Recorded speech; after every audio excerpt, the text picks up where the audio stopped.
આધારભૂત જે અધિકારી મિત્રો છે, અધિકારી મિત્રોના સોર્સના માધ્યમથી મને જે સમાચાર મળ્યા છે અને જે પ્રકારના રિક્રુટમેન્ટ રૂલ્સ અત્યારે કહી શકાય કે એની જે ફાઇલ છે કાયદા વિભાગમાં છે અને એ કાયદા વિભાગમાં રહેલી ફાઇલનું જ્યારે એપ્રુવલ મળવાની વાત હોય ત્યારે અમને તો મોટાભાગે ખબર નથી પડતી કે શા માટે આટલી બધી વાર લાગી રહી છે. આ તમને જેવું છે એવું તમારી સામે રાખીએ છીએ, કારણ કે અમે નથી જાણતા કે જે ગૃહ વિભાગ છે એ ગૃહ વિભાગમાંથી ઓલરેડી ફાઇલ એપ્રુવલ થઈ ગઈ છે, જે નાણાં વિભાગ છે નાણાં વિભાગમાંથી ફાઇલ એપ્રુવલ થઈ ગઈ છે, જે સીએમનું ડેસ્કબોર્ડ હતું એ સીએમના ડેસ્કબોર્ડમાંથી ફાઇલ એપ્રુવલ થઈ ગઈ છે, છતાં પણ અત્યારે કાયદા જે વિભાગ છે કાયદા વિભાગમાં આ ફાઇલ અત્યારે પડી છે.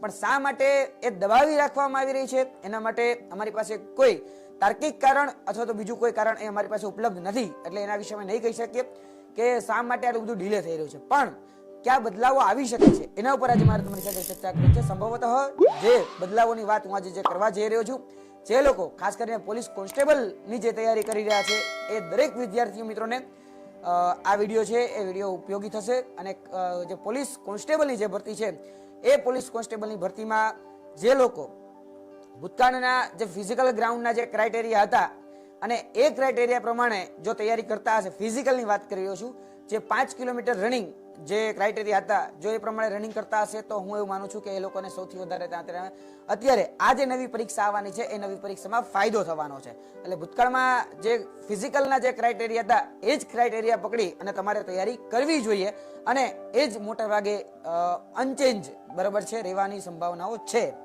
બીજી વાત, જે લોકો ખાસ કરીને લેખિત પરીક્ષાની તૈયારી કરી રહ્યા છે અથવા તો લેખિત પરીક્ષાની તૈયારી કરવા માંગે છે એ દરેક મિત્રોને થોડોક આંચકો લાગે એવા સમાચાર છે, કેમ કે જે લેખિત પરીક્ષા છે એ લેખિત પરીક્ષામાં ક્યાંક ને ક્યાંક સરકાર બદલાવ કરવા જઈ રહી છે. અને જે અત્યાર સુધીનું જે પેપર હતું એ પેપર આપણે બધા જ જાણીએ છીએ કે ભાઈ મોસ્ટ ઓફ એમાં જનરલ નોલેજ ઓરિએન્ટેડ પેપર રહેતું હતું, પરંતુ જે રીતે વર્ગ 3ની અલગ અલગ જે ભરતીઓ છે એમાં જે બદલાવ કરવામાં આવી રહ્યા છે એ બદલાવના રંગ એ પોલીસ ભરતીને પણ લાગ્યા છે.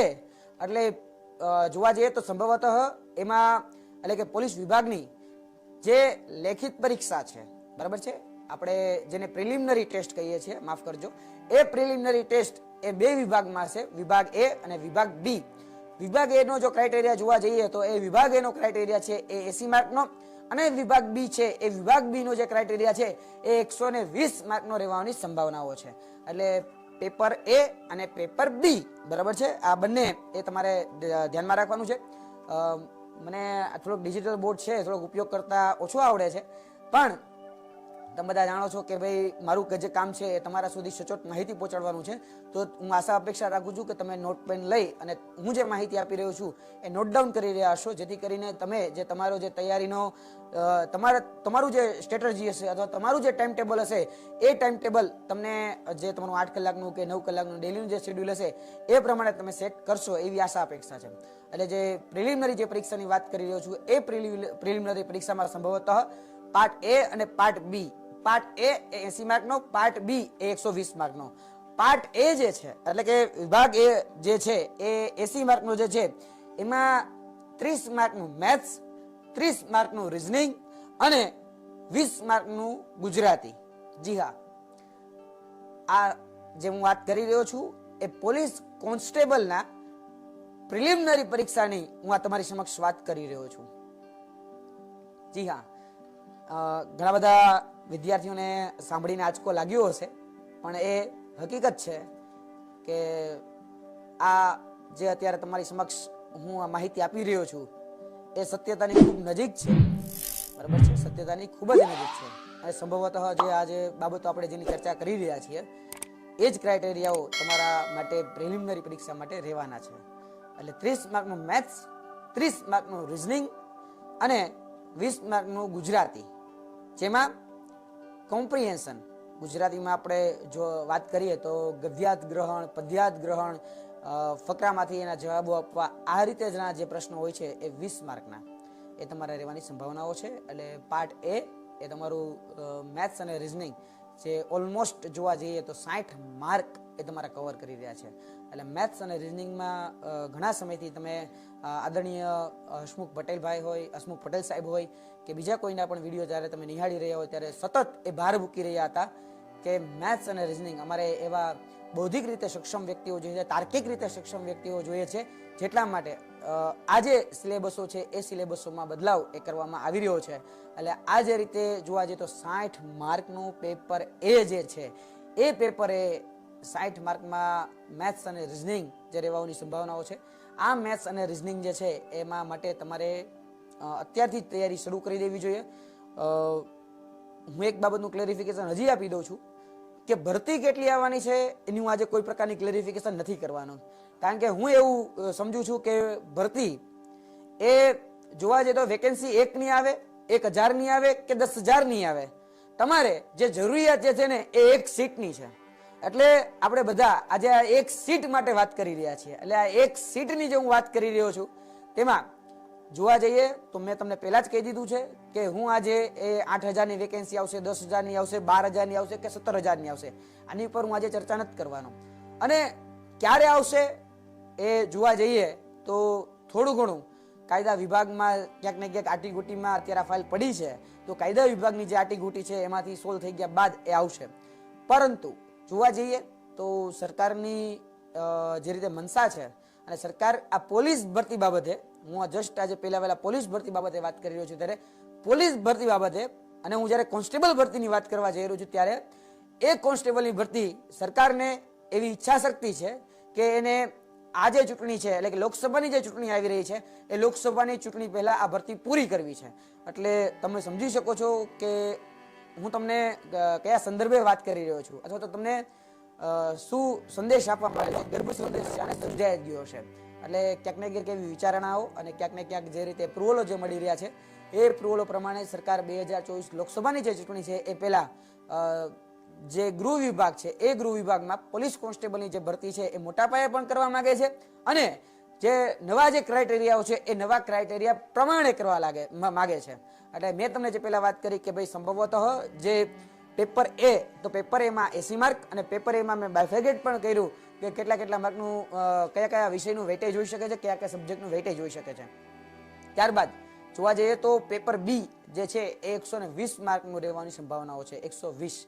એટલે તમારે એક વાત યાદ રાખવાની છે કે પોલીસ કોન્સ્ટેબલનું પેપર એ 80 માર્ક, પેપર બી 120 માર્ક અને તમારી પાસે જે સમય મર્યાદા જે જોવા જઈએ તો 3 કલાકની જે તમારી પાસે સમય મર્યાદા હશે, આ 200 માર્કના પ્રશ્નપત્રમાં જેના માર્ક પણ 200 હશે એના માટે 3 કલાકનો સમય એ તમને ફાળવવામાં આવશે.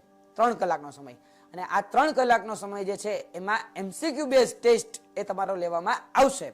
અને જે પેપર બી જે રહેવાની સંભાવનાઓ છે તેમાં સૌથી વધારે જે વેટેજ અને હું એવું માનું છું કે જે રોકડિયા માર્કમાં સૌથી વધારે જે વેટેજ મળવાની અત્યારે જે બાબતો છે એમાં બંધારણ, કારણ કે બંધારણમાં આપણે જ્યારે આર્ટિકલ્સ તૈયાર કરતા હોઈએ છીએ ત્યારે એ બંધારણના આર્ટિકલ્સ એ પ્રકારે હોય છે કે જે મોટાભાગે અનચેન્જ રહેતા હોય છે અને એ જે આર્ટિકલ છે એમાં 30 માર્કનું જેટલું વેટેજ એ રહી શકે છે, 30 માર્ક જેટલું બંધારણ. બરાબર છે. આ વખતે સિલેબસ તમને લોકોને ફક્ત એવું કહી દેવામાં નહીં આવે કે 100 માર્કનું જનરલ નોલેજ કરી નાખો એટલે તમારે કોન્સ્ટેબલનો સિલેબસ પૂરો, એ પ્રકારે નહીં હોય. તમારે આજે પેપર એ કે પેપર બી જે હશે એમાં જે સિલેબસ હશે એ વ્યવસ્થિત રીતે બાયફર્ગેટ કરેલો હશે અને એ સિલેબસ પ્રમાણે તમને પ્રશ્નો પણ પૂછવામાં આવશે. એટલે પેપર એ મેં તમને વાત કરી દીધી 80 માર્કનું અને પેપર બી 120 માર્કનું, જેમાં 30 માર્ક જેટલો કહી શકાય કે વેટેજ એ બંધારણને રહેશે. ત્યારબાદ જે કરંટ અફેર છે, જે સાયન્સ એન્ડ ટેકનોલોજી છે અને જે સામાન્ય વિજ્ઞાનની સાથે સામાન્ય જ્ઞાનના જે પ્રશ્નો છે એમાં એ 40 માર્ક જેટલો વેટેજ રહી શકે છે. 40 માર્ક. બરાબર છે. આ જે 40 માર્ક છે એ 40 માર્કનું વેટેજ રહેવાની સંપૂર્ણ સંભાવનાઓ છે અને આ જે 40 માર્ક છે એ વર્તમાન કરંટ અફેર આધારિત અને વર્તમાન જે કહી શકાય કે જનરલ નોલેજ અને એની સાથે સાથે જે સામાન્ય જ્ઞાનની સાથે સામાન્ય વિજ્ઞાન એ જોડાશે. સામાન્ય વિજ્ઞાન, વર્તમાન પ્રવાહો એ તમારે આમાં તૈયાર કરવાનું રહેશે. એટલે કરંટ, વિજ્ઞાન અને જીકે એ જોવા જઈએ તો 40 માર્કની આસપાસ રહેવાની સંભાવનાઓ. ત્યારબાદ જે બાકીના જે 50 માર્કના જે સબ્જેક્ટ છે એ 50 માર્કના સબ્જેક્ટમાં સૌથી જોવા જઈએ તો જેની આપણે ઓલમોસ્ટ જ્યારે આપણે કોન્સ્ટેબલની જ્યારે વિચારણા કરી હોય અને જ્યારે આપણે નવની જનરલ નોલેજ વાંચવાની શરૂઆત કરી દેતા હોય તો એ વિષયોને પ્રાધાન્ય આપવામાં આવ્યું છે. એમાં ઇતિહાસ, ભૂગોળ અને સાંસ્કૃતિક વારસો. ઇતિહાસ ગુજરાત ભારત, ભૂગોળ ગુજરાત ભારત અને સાંસ્કૃતિક વારસો એમાં મોસ્ટ પ્રોબેબલી ગુજરાત.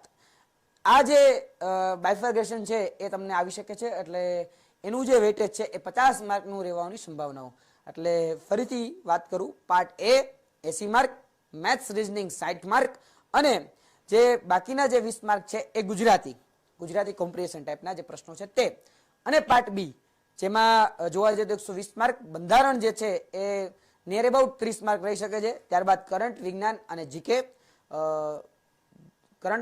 જીકે, જે છે એ 40 માર્ક અને ઇતિહાસ, સાંસ્કૃતિક વારસો અને ભૂગોળ એ એપ્રોક્સિમેટ 50 માર્ક.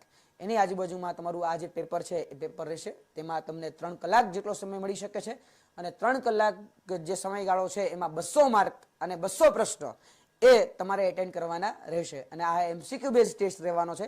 એટલે જે વિદ્યાર્થીઓ તૈયારી કરી રહ્યા છે એ ખાસ ગુજરાતીની પણ તૈયારી કરે. ગુજરાતી માટે થોડુંક તમારા માટે કદાચ હું માનું છું કે પેચીદું રહેશે. જે લોકો ખાસ કરીને તૈયારી કરતા હતા એને થોડો ઘણો ચેન્જ લાવવો પડશે. એટલે ચેન્જ માટે બી રેડી, બરાબર છે? ચેન્જ માટે બી રેડી. અને જેની તમે બહુ તૈયારી કરી છે અને કદાચ ઘણા લોકોને એ ગોખાઈ ગયો છે એવો વિષય, અને એવો વિષય જોવા જઈએ તો કાયદાનો છેદ ઉડવાની સંભાવનાઓ સંપૂર્ણતઃ છે, બરાબર? કાયદા વિષય છે એ કાયદો વિષય આપણે બધા જ જાણીએ છીએ કે બંધારણમાં જે પ્રકારે બિલ પાસ કરવામાં આવ્યું અને આઈપીસી, સીઆરપીસી જે કાયદાઓ છે એમાં જે બદલાવ લાવવામાં આવી રહ્યા છે, એટલે જે કાયદો છે એ કાયદો તમારે હવે સીધો જ ટ્રેનિંગમાં જઈ અને નવો કાયદો એ તમારે શીખવાનો રહેશે. એટલે કાયદાનો અત્યારે આ જે સિલેબસ છે એ સિલેબસમાંથી છેદ ઉડાડવાની પૂરેપૂરી સંભાવનાઓ છે. એટલે કાયદો વિષય હવે અત્યારે તમે નહીં કરો તો ચાલશે. બાકી વિષયો જે છે એની ઉપર તમે વધારે વેટેજ આપો. ખાસ કરીને પ્રિલિમિનરી જે પરીક્ષા છે એ પ્રિલિમિનરી પરીક્ષા એ થોડી હાર્ડ કરી નાખવામાં આવી છે. જોવા જઈએ તો આ પ્રિલિમિનરી પરીક્ષા છે એ હાર્ડ થવાને કારણે જે ફિઝિકલ પરીક્ષા હતી એ ફિઝિકલ પરીક્ષામાં ક્યાંક ને ક્યાંક ક્રાઇટેરિયા જે છે ઘટાડી શકે છે. 2600 અથવા તો 2800 એ કરવાની સંભાવના